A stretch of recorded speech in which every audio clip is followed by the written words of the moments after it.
Hey you, and welcome to this video where I will help you out how to activate your FxPro account. So first of all, once you created your account, you need to do two steps. The first is upload your documents and the second one is fund your account. So the first step, what you need to do is click here on upload your documents, and then right here he will load this page where he is asking please verify your identity.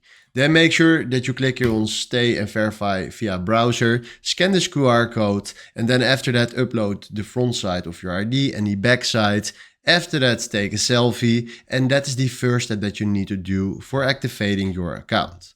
So right now, if you go back, the second step is go to fund your account and make sure that you put some money to your wallet. So select here the payment method. So let's say we want to pay with PayPal. Then after that, we click here the currency, and we want to put 100 USD to this account, and then select fund and then put the money to your account. And after that, you are ready to trade. So this is how you can activate your account on FxPro. Hopefully this was the video where I was looking for. Thanks for watching and have a wonderful day. Ciao.